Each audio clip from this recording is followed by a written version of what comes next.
بسم الله الرحمن الرحيم. الحمد لله والصلاة والسلام على رسول الله محمد صلى الله عليه وسلم وعلى آله وصحبه ومن والاه، أما بعد. محمد صلى الله عليه وسلم هو النبي والرسول الأعظم في الإسلام. ولد في مكة في السنة 570 ميلادية، وتوفي في المدينة المنورة في السنة 632 ميلادية.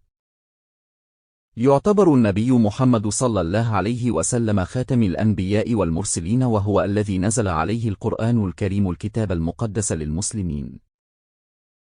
كانت حياة النبي محمد صلى الله عليه وسلم مليئة بالقيم والأخلاق النبيلة.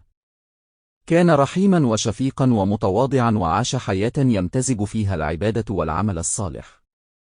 كان قدوة للمسلمين في جميع جوانب الحياة، سواء في العبادة أو في التعامل مع الآخرين أو في القضايا الاجتماعية والاقتصادية. كان النبي محمد صلى الله عليه وسلم معروفا بحكمته وعدله. كان يحل المنازعات بين الناس ويقضي بالعدل والإنصاف.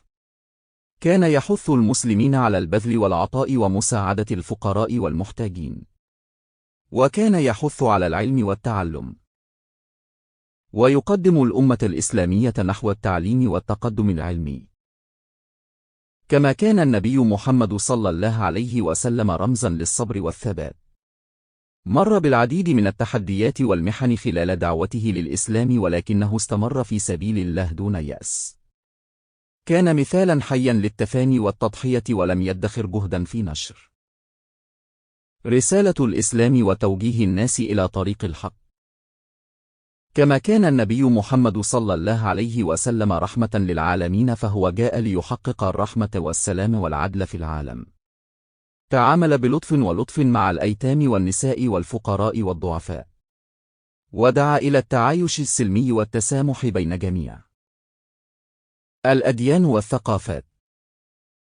في الختام، فإن النبي محمد صلى الله عليه وسلم هو قدوة للمسلمين وللبشرية جمعاء.